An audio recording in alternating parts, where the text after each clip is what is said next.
क्यों? थंबनेल देखकर चौंक गए ना? जी हाँ, आपके जो भी डाउट्स आ रहे हैं वो सब इस वीडियो में क्लियर हो जाएंगे। तो चलिए बिना समय बर्बाद किए शुरू करते हैं।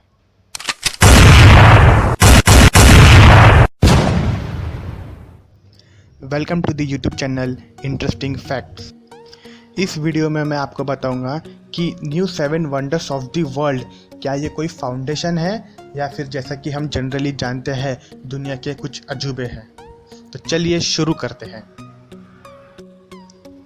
सबसे पहले हम जानेंगे कि ancient 7 wonders of the world ये कौन कौन से हैं।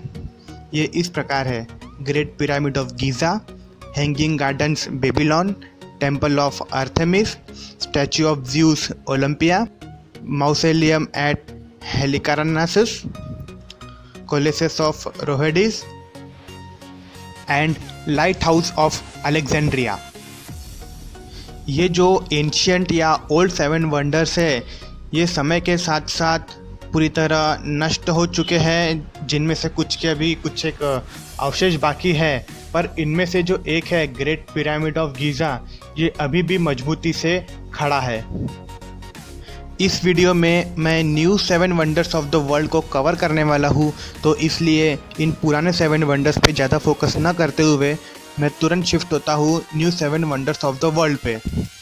तो ये कुछ इस प्रकार है: great wall of China, Chichen Itza, Petra, Colosseum, Machu Picchu, Taj Mahal और लास्ट है क्राइस्ट द रिडीमर। तो आइए जानते हैं ये सभी new 7 wonders of the world ये किस प्रकार घोषित हुए या बने। तो बात है 7 जुलाई 2007 की। जगह लिस्बन, पुर्तगाल। यहाँ पर एक बहुत बड़ा विशाल कार्यक्रम आयोजित किया गया था, जिसमें प्राचीन विश्व के 7 आश्चर्यों के साथ आधुनिक आश्चर्यों की अवधारणा को शामिल किया गया था। और इसी प्रोग्राम में दुनिया के नए 7 अजूबे या न्यू 7 वंडर्स की घोषणा की गई थी। दुनिया के ये नए 7 अजूबे तय करने के लिए पूरी दुनिया में एक कैंपेन चला गया था, या यूँ कह सकते हैं कि एक इलेक्शन करवाया गया था, जिसमें पूरी दुनिया को वोटिंग करना था इन अजूबों के लिए। तो लगभग 200 अजूबों के ऊपर वोटिंग हुई और जिन अजूबों को सबसे ज़्यादा वोटिंग मिले उन्हें ही फिर दुनिया के नए 7 अजूबे घोषित किया गया। ये जो पूरा कैंपेन था इसे लीड करने वाले थे मिस्टर बर्नार्ड वेबर, जो कि प्रेसिडेंट भी हैं न्यू 7 वंडर्स फाउंडेशन के। तो ये न्यू 7 वंडर्स फाउंडेशन ये क्या है? यह एक स्विस कानूनों द्वारा संरचित एक गैर सरकारी और गैर लाभकारी फाउंडेशन है, जैसा कि फीफा, अंतर्राष्ट्रीय ओलंपिक समिति, इस प्रकार का।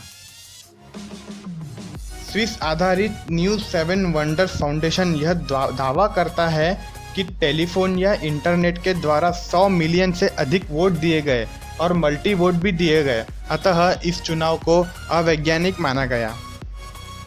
और सबसे लंबा वोटिंग का रिकॉर्ड भी इसी चुनाव के नाम है।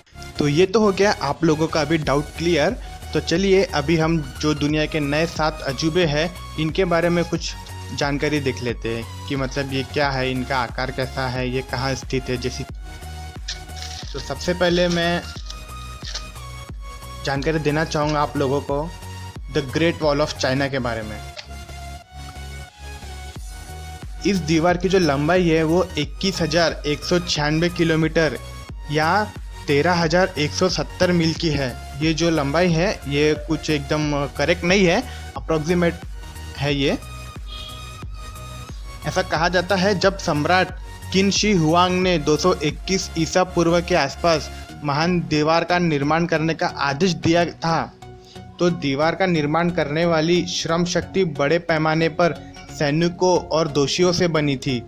यह कहा जाता है कि दीवार के निर्माण के दौरान 4 लाख से अधिक लोग मारे गए, और तो और इनमें से कई दीवार के भीतर अभी भी दबे हुए हैं।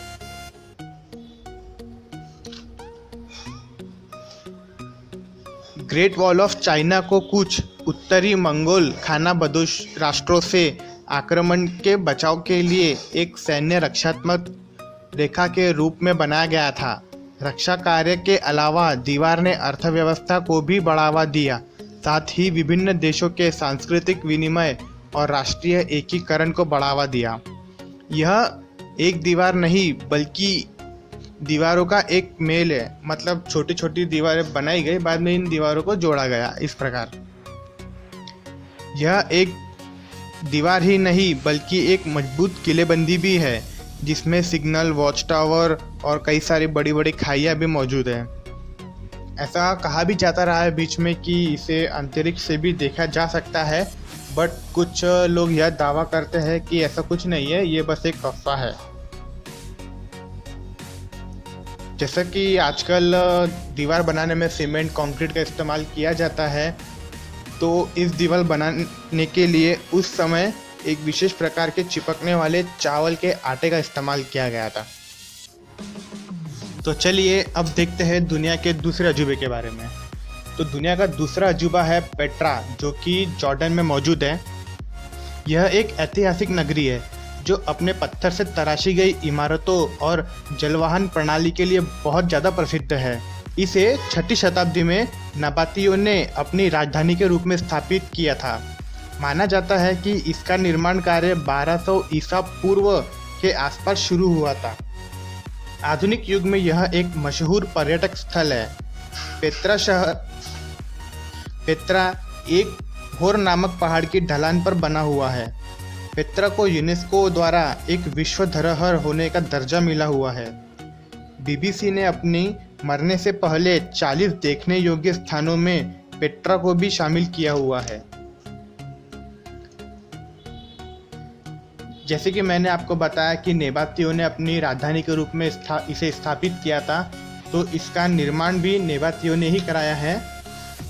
गुलाब लाल रंग की बलुआ पत्थर की पहाड़ियों के कारण पेट्रा को अक्सर रोज सिटी भी कहा जाता है। पेट्रा में लगभग 800 नक्काशीदार कब्रें हैं और इस वजह से पेट्रा को रॉयल टॉम्ब्स के रूप में भी दर्शाया जाता है। उस समय जल संरक्षण प्रणाली के कारण लगभग 30,000 लोगों के लिए पर्याप्त मात्रा में पानी था। वे रेगिस्तान में हरे भरे बगीचों को विकसित करने में बहुत ही कामयाब रहे थे। जोहान लुडविग बरखाट एक स्विस खोजकर्ता है जिन्होंने 1812 में पेट्रा की खोज की थी। क्योंकि यह लगभग 5 शताब्दियों के लिए एक अज्ञात संस्था थी, इसलिए इसे लॉस्ट सिटी भी कहा जाता है। अब हम बढ़ते हैं अपने अगले अजूबे की ओर, जो है कोलिजियम। ये मौजूद है रोम शहर, इटली में।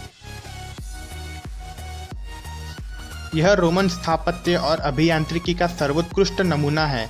इसका निर्माण तत्कालीन शासक वेस्पियन ने 70 से 72 ईस्वी के मध्य में प्रारंभ किया और 80वीं ईस्वी में इसको सम्राट टाइटस ने पूरा किया। अंडाकार कोलोसियम की क्षमता 50,000 दर्शकों की थी, जो उस समय साधारण बात नहीं थी। जी हाँ, बिल्कुल, ये उस समय साधारण बात तो हो ही नहीं सकती, क्योंकि आज भी हमारे बीच कुछ ऐसे स्टेडियम मौजूद है जिनमें 30,000, 40,000, 50,000 बैठने की क्षमता है। इस स्टेडियम में योद्धाओं के बीच बहुत खतरनाक खूनी लड़ाइयाँ हुआ करती थी। योद्धाओं को जानवरों से भी लड़ना पड़ता था। अनुमान है ऐसे प्रदर्शनों में 5 लाख पशु और 10 लाख मनुष्य मारे गए। आज 21वीं सदी में यह भूकंप और पत्थर चोरी के कारण केवल खंडहर के रूप में ही बचा हुआ है, लेकिन इसके खंडहर को पर्यटकों के लिए सजा संवार कर रखा जाता है। आज भी यह शक्तिशाली रोमन साम्राज्य के वैभव का प्रतीक है। यह 189 मीटर लंबा और 156 मीटर चौड़ा है। अब हम बढ़ते हैं अपने अगले अजूबे की ओर, जो है माचू पिच्चू। ये मौजूद है पेरू में। यह इंका सभ्यता से संबंधित एक ऐतिहासिक स्थल है। यह समुद्र तल से 2430 मीटर की ऊंचाई पर उरुबाम्बा घाटी, जिसमें से उरुबाम्बा नदी बहती है, के ऊपर एक पहाड़ पर स्थित है। इसे अक्सर इंकाओं का खोया शहर भी कहा जाता है। माचू पिच्चू इंका साम्राज्य के सबसे परिचित प्रतीकों में से एक है। माचू पिच्चू को 1981 में पेरू का एक ऐतिहासिक देवालय घोषित किया गया और 1983 में इसे यूनेस्को द्वारा विश्व धरोहर का दर्जा दिया गया, क्योंकि इसे स्पेनियों ने इंकाओं पर विजय प्राप्त करने के बाद भी नहीं लूटा था। इसलिए इस स्थल का एक विशेष सांस्कृतिक स्थल के रूप में विशेष महत्व है और इसे एक पवित्र स्थान भी माना जाता है। माचू पिच्चू इंकाओं की पुरातन शैली में बनाया गया था, जिसमें पॉलिश किए हुए पत्थरों का प्रयोग हुआ था। इसके प्राथमिक भवनों में इंतिहुआताना यानी सूर्य का मंदिर और 3 खिड़कियों वाला कक्ष प्रमुख है। अब हम बढ़ते हैं अगले अजूबे की ओर, जो है ताजमहल। आगरा इंडिया में ये मौजूद है। ताजमहल आगरा में 1631 से 1648 के बीच मुगल सम्राट शाहजहां द्वारा अपनी पसंदीदा पत्नी की याद में बनाया गया था, जिनका नाम है मुमताज। सफ़ेद संगमरमर का एक विशाल मकबरा है यह। ताजमहल भारत में मुस्लिम कला का आभूषण है और दुनिया की सार्वभौमिक रूप से सम्मानित कृतियों में से एक इमारत है। अप्रॉक्सीमेटली 20 साल लग गए इसे बनाने में। कहा जाता है कि शाहजहां ताजमहल के सामने एक और महल बनवाना चाहता था, जो काले पत्थरों का होना था, पर किसी कारणवश वह बन नहीं पाया। उस्ताद अहमद लाहौरी को प्रायः इसका प्रधान रूपांकनकर्ता माना जाता है। इसकी 4 मीनारें। इनकी खास बात यह है कि यह चारों बाहर की ओर हल्की सी झुकी हुई है, जिसकी किसी भी कारणवश गिरने की स्थिति में यह बाहर की ओर गिरे, जिससे कि मुख्य इमारत को कोई हानि ना पहुंचे। पर दिखने में ये बिल्कुल सीधी दिखती है, कहीं भी झुकी हुई नहीं दिखती। एक बड़ी प्रचलित मान्यता यह है कि शाहजहां ने इसे बनाने वालों के हाथ काट दिए थे, जिससे कि फिर ऐसी दूसरी इमारत न बन सके। जब यह बात उन मजदूरों को पता चली तो उन्होंने इसकी छत पर एक ऐसा छेद छोड़ा जो और किसी प्रकार से ढका नहीं जा सकता था।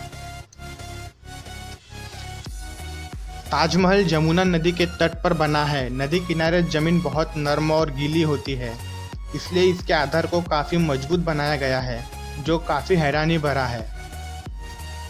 इसके बगीचे में उस समय काफ़ी फव्वारे थे, जिनको बिना बिजली के चलाया जाता था।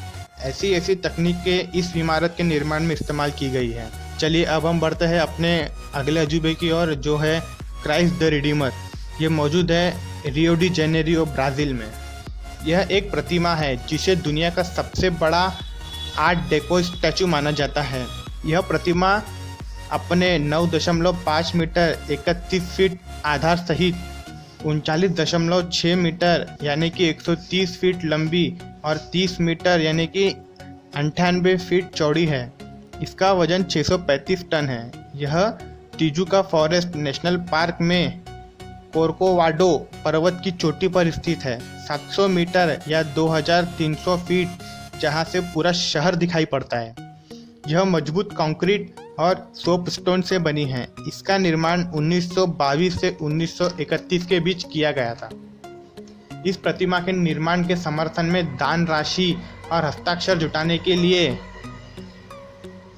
सेमाना डू मोनुमेंटो नामक एक कार्यक्रम का आयोजन किया। दान ज़्यादातर ब्राज़ील के कैथोलिक समुदाय से आया। ईसा मसीहा की प्रतिमा के लिए चुने गए डिज़ाइनों में ईसाई क्रॉस का एक प्रतिनिधित्व करते अपने हाथ में पृथ्वी को लिए ईसा मसीहा की एक मूर्ति और विश्व का प्रतीक एक चबूतरा शामिल था। खुली बाहों के साथ क्राइस्ट द रिडीमर की प्रतिमा को चुना गया। यह शांति का एक प्रतीक भी है। पक्षियों के इस पर बैठने से रोकने के लिए प्रतिमा के शीर्ष पर छोटी छोटी कुछ नुकीली कीलें भी लगाई गई है। स्थानीय इंजीनियर हीटर डा सिल्वा अकोस्टा ने प्रतिमा को रूपांकित किया। प्रतिमा का ढांचा फ्रांसीसी मूर्तिकार पॉल लैंडोवस्की द्वारा तैयार किया गया। इसके निर्माण में 9 साल लग गए। इसकी लागत $2,50,000 अमेरिकी डॉलर थी। 10 फरवरी 2008 रविवार को एक प्रचंड बिजली के तूफान के दौरान प्रतिमा पर बिजली गिरने से इसकी उंगलियों, सिर और बाहों को कुछ नुकसान हुआ। सोपस्टोन की कुछ बाहरी परतों को बदलने और प्रतिमा पर लगाई गई बिजली की छड़ों की मरम्मत के लिए रियो डी जेनेरो की राज्य सरकार और आर्कोडायोसिस द्वारा एक जीर्णोद्धार का प्रयास किया गया। अब हम बढ़ते हैं अपने आखिरी अजूबे की ओर, जो है चिचेन इट्ज़ा। यह मौजूद है मेक्सिको में। यह माया सभ्यता द्वारा बनाया गया एक बड़ा शहर था। यह काफ़ी लोकप्रिय स्थल है।